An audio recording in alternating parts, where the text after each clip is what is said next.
Good morning students. मैंने जो treatment of goodwill reserve and accumulated profits था, तो एक्यूमुलेटेड प्रॉफिट्स का प्रॉफिट एंड लॉस अकाउंट तो मैंने बता दिया था।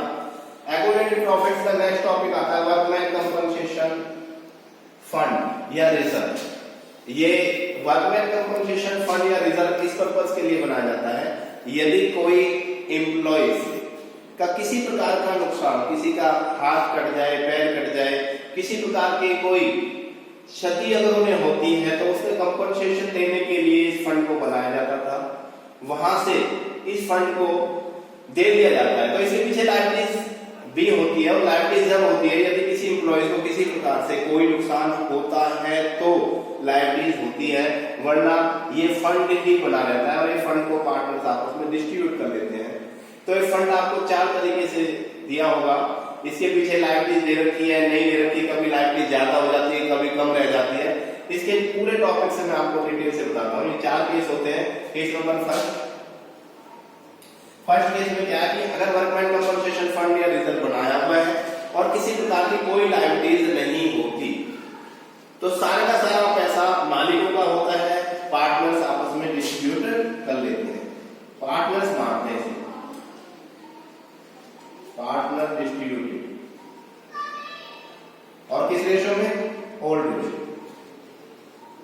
होल्ड रेशो में इसे पार्टनर से डिस्ट्रीब्यूट कर देते हैं। तो एनडीओबी workman compensation fund account debit to hold partner, ये होल्ड रेशो में बना हुआ है, जो भी आपको होल्ड रेशो दे रखे होंगे।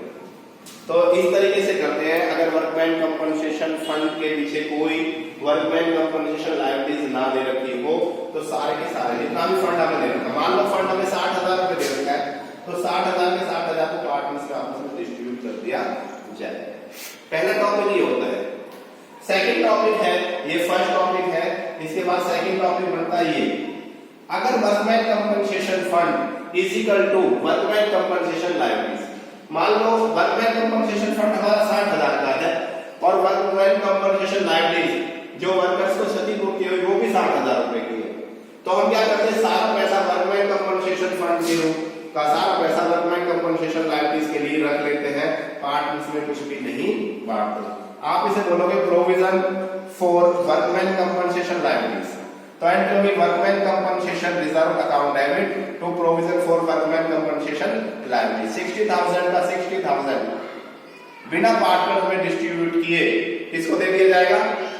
वर्कर्स को दे दिया जाएगा। यानी कि पार्टनर्स में कुछ भी डिस्ट्रीब्यूट नहीं करना। Not distributed workman compensation reserve on partners because the workman compensation liabilities is equal to workman compensation fund। Workman compensation की लायबिलिटीज वर्कमैन कंपनसेशन फंड के बराबर हो जाती है, इसलिए सारा पैसा वहीं देना पड़ जाता है, पार्टनर्स में कुछ भी हम नहीं बांटते। ये सेकंड केस है। थर्ड केस बनता है ये। थर्ड केस में क्या है, workman compensation reserve, workman compensation liabilities. अगर वर्कमैन कंपनसेशन रिजर्व दे रखा है हमें 60,000 का और वर्कमैन कंपनसेशन लायबिलिटी उससे कम रह जाती है। मान लो वर्कमैन कंपनसेशन लायबिलिटी बनी है 24,000, 24,000 रुपए की सिर्फ।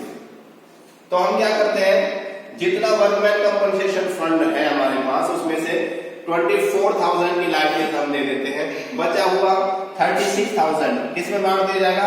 पार्टनर्स में, या जो बच गया है वो सारा का सारा पार्टनर्स में के रेशो में बांट दिया जाएगा। मान लो 60,000 है, 24,000 की लायबिलिटी होगी, तो जो बच गया 36,000 ये पार्टनर्स में बांट दिया जाएगा। और बांटने के जो रेशो होंगे ये ओल्ड रेशो ही होंगे आपके 3:1। अब 36,000 डिवाइड बाई 3:16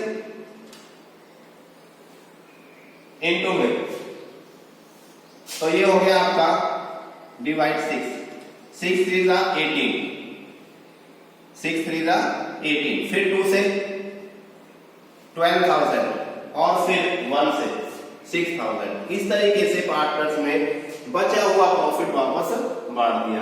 ये 24,000 provision for workman compensation liabilities के रूप में वापस रख लिया कि जो पार्टनर्स को हमें दे, जो वर्कर्स को हमें देनी है, उसमें से बचा हुआ 36,000 हमने पार्टनर्स में रेशो में बांट दिया और ये ओल्ड रेशो हो गया। इसका फोर्थ पॉइंट है फोर्थ पॉइंट में क्या है, ये point workman compensation liabilities. Workman compensation liabilities greater than workman compensation reserve. अगर वर्कमैन कंपनसेशन रिजर्व से वर्कमैन कंपनसेशन लायबिलिटीज ज्यादा हो जाती है, मान लो वर्कमैन कंपनसेशन रिजर्व बैठा 60,000 का, वर्कमैन कंपनसेशन लायबिलिटीज होगी 70,000 की, कितनी ज्यादा होगी 10,000। तो 10,000 का हम कैसे प्रोवाइड करते हैं, तो सबसे पहले हम क्या करेंगे, एंट्री बनेगी, फर्स्ट एंट्री, इसमें दो एंट्रियां बनेगी। वर्कमैन कंपनसेशन रिजर्व 60,000 का, revaluation account debit 10,000 to provision for workman compensation liabilities 70,000 का वर्कमैन कंपनसेशन लायबिलिटीज। क्यों? क्योंकि हमारे पास लायबिलिटी 70,000, प्रोविजन फॉर लायबिलिटीज 70,000 रखनी है, तो 10,000 रुपए हमें रिवैल्यूएशन से लेने पड़ेंगे, क्योंकि हमारे पास रिजर्व सिर्फ 60,000 रुपीज है।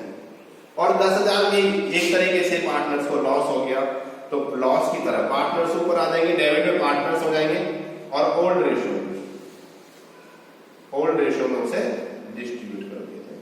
तो old partners account debit to revaluation account 10,000 को पार्टनर्स में रेशियो में बांट देंगे, क्योंकि ये एक तरीके से हम लॉस की तरह से ट्रीट करेंगे। लॉस क्यों कहलाएगा? क्योंकि ये पैसा हमने रिवैल्यूएशन अकाउंट से पूरा किया है, हमारे पास फंड कम था, लायबिलिटीज ज्यादा होगी, तो लायबिलिटीज को देने के लिए 10,000 हमने रिवैल्यूएशन अकाउंट से लेके, और रिवैल्यूएशन अकाउंट से जो हमें लॉस होगा लॉस की तरह पार्टनर्स में बांट देंगे। जब भी किसी लॉस को बांटते हैं तो लॉस पार्टनर्स डेबिट में आ जाते हैं और रिवैल्यूएशन अकाउंट को क्रेडिट में कर दिया जाता है। ये आपका 4 पार्ट्स में इस टॉपिक को मैंने आपको बताया हुआ था। चारों टॉपिक आपको अच्छी तरह समझ में आए होंगे, ये मैं उम्मीद के साथ